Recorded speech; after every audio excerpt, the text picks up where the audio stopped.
My name is Harold Jensen, and I'm 81 years old. I'm sitting alone in a small apartment I never thought I'd end up in, trying to understand how a man can live a full life and still lose almost everyone who mattered to him. I'm not telling this because I want forgiveness. Most of the people I owe it to are gone. I'm telling it because time has thinned out my excuses, and what's left is the truth. Plain and simple. At my age, mornings are very quiet. Too quiet. The kind of quiet where you can hear the refrigerator hum and your own breathing. I wake up early, not because I want to, but because sleep doesn't hold on to me the way it used to. I sit at the kitchen table with a cup of coffee and stare at the same patch of sunlight on the floor. It moves slowly, like everything else now. There are pictures on the wall, old ones, a wedding photo, 2 kids on a swing set, a family Christmas where everyone looks busy and young, and sure there would be many more just like it. I look at those pictures more than I look at the television. They don't talk back. They don't ask why I waited so long. People think loneliness comes from being unloved. Sometimes it comes from being quiet for too many years. When I was younger, I thought avoiding conflict was a kind of kindness. I really believed that. I didn't want arguments. I didn't want raised voices or slammed doors. I grew up in a house where tension sat at the dinner table like another person, and I promised myself I'd never live that way. So I became agreeable, easygoing, the man who didn't mind. If someone wanted something different, I let it go. If something bothered me, I swallowed it. I told myself it wasn't worth the trouble. I worked as an accountant for most of my life. Numbers made sense. They behaved if you treated them right. People didn't. At work, being calm and non-confrontational made me reliable. My bosses liked that I never pushed back. Promotions came slowly, but they came. I thought that meant I was doing something right. At home, I carried the same habit without thinking much about it. My wife, Ellen, had a stronger voice than I did. She knew what she wanted and wasn't shy about saying it. At first, I admired that. It felt like balance. She spoke, I listened. She decided, I supported. When we disagreed, I usually backed down. Not because she was always right, but because it was easier. A quiet evening felt like a victory. I told myself marriage was about compromise. I didn't realize compromise requires 2 people to actually show up. There were small moments, always small at first. Ellen would ask what I thought about something, where to live, how to spend money, how to raise the kids. I'd say, whatever you think is best. She'd nod, but something would pass over her face. I didn't know what it meant then. I know now. Our children grew up watching me stay out of the way. If they argued with their mother, I tried to smooth things over. I wanted peace in the house. I didn't want to take sides. I thought neutrality was safety. But neutrality feels a lot like absence when you're on the other side of it. I missed school meetings because Ellen said she'd handle them. I skipped difficult conversations with my son when he started pulling away as a teenager. I didn't ask my daughter why she stopped telling me things. I told myself they were growing up, that this was normal. At work, I stayed late, not because anyone asked me to, but because it gave me an excuse to avoid the tension I pretended wasn't there at home. I convinced myself I was being responsible, providing, doing my part. The years passed quietly. No big fights, no dramatic breakups. Just a slow thinning of connection. Ellen and I stopped talking about anything that mattered. We discussed groceries, bills, appointments, the weather. We became very good roommates.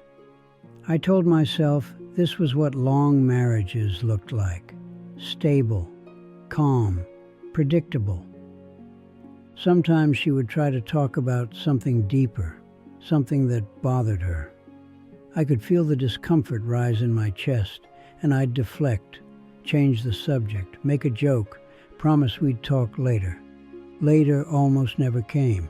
I didn't understand that avoiding conflict doesn't make it disappear. It just pushes it somewhere quieter, where it grows roots. The first real loss came with my father's death. He was 72 when he passed. I remember standing by his hospital bed, realizing how little I truly knew about him. He'd been a quiet man, too. We never argued. We also never talked about anything real. At his funeral, people spoke about him with warmth, but there were gaps in the stories, empty spaces where understanding should have been. I felt a strange ache then, but I didn't name it. I went back to my life and kept doing what I knew how to do. Years later, Ellen told me she was tired. Not physically. Tired in a way I didn't have language for at the time. She said she felt alone even when we were in the same room.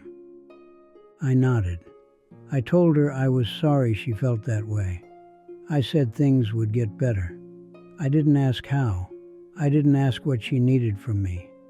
I didn't want to open a door I didn't know how to walk through. She stopped trying after that.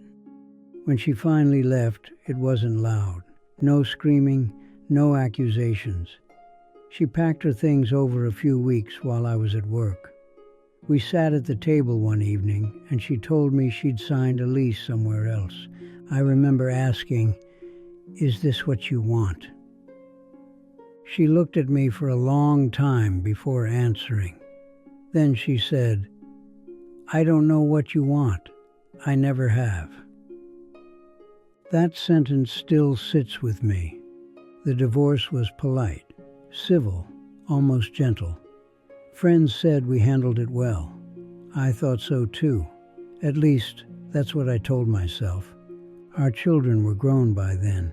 They chose sides quietly, not openly. They just drifted. Phone calls became shorter, visits less frequent. I didn't push. I told myself they were busy. I didn't want to be a burden. Time passed faster after that. Work filled the days. Evenings filled themselves. I learned how to cook for one. I learned how to sleep in a bed that felt too big. Then came the call about my son. He'd been sick for a while. I knew that in a vague way. We spoke occasionally. I didn't ask many questions. I didn't want to pry. I thought he'd tell me if he wanted to. He didn't. By the time I got to the hospital, he was already unconscious. Tubes everywhere. Machines doing the work his body couldn't anymore. I sat by his bed and talked to him like we had all the time in the world. I told him I was proud of him. I told him I loved him. I told him I was sorry for things I couldn't quite name. He died the next morning. At the funeral, people shared stories about him. Things I hadn't known, struggles he'd faced, choices he'd made. I realized how little space I'd occupied in his adult life. Not because he didn't love me, but because I never made room for the difficult parts. After that, something in me finally broke open. Not dramatically. Just enough to let the truth seep in. Avoiding conflict hadn't kept me close to anyone. It had taught people not to lean on me, not to expect anything from me, not to trust me with their heavier feelings. I thought being easy made me safe. It made me forgettable. My daughter still calls sometimes. We talk about her kids, her work, safe topics. I can hear things she doesn't say. I want to ask. I want to push past the surface. But habits last a long time. Some things can't be fixed at this point. I won't grow old with Ellen.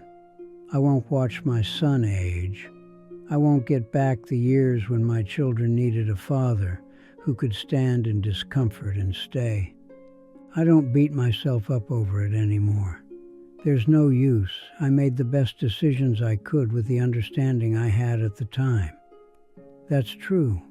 It's also true that those decisions cost me dearly.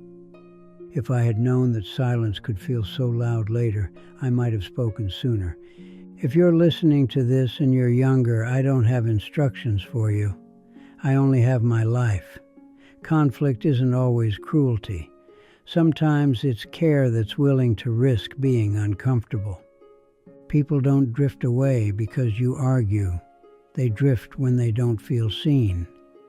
I'm not asking you to change anything, just to notice what you put off, the conversations you delay, the feelings you dismiss because today feels easier without them. There may be more time, or there may not. As for me, I take my walks in the afternoon now. I nod at neighbors I don't know well. I water the same plant every morning. I try to say what I mean when it matters, even if my voice shakes. This is the life I have left. It's quiet. It's honest in a way it wasn't before. And when the sunlight moves across the floor and disappears, I let it go.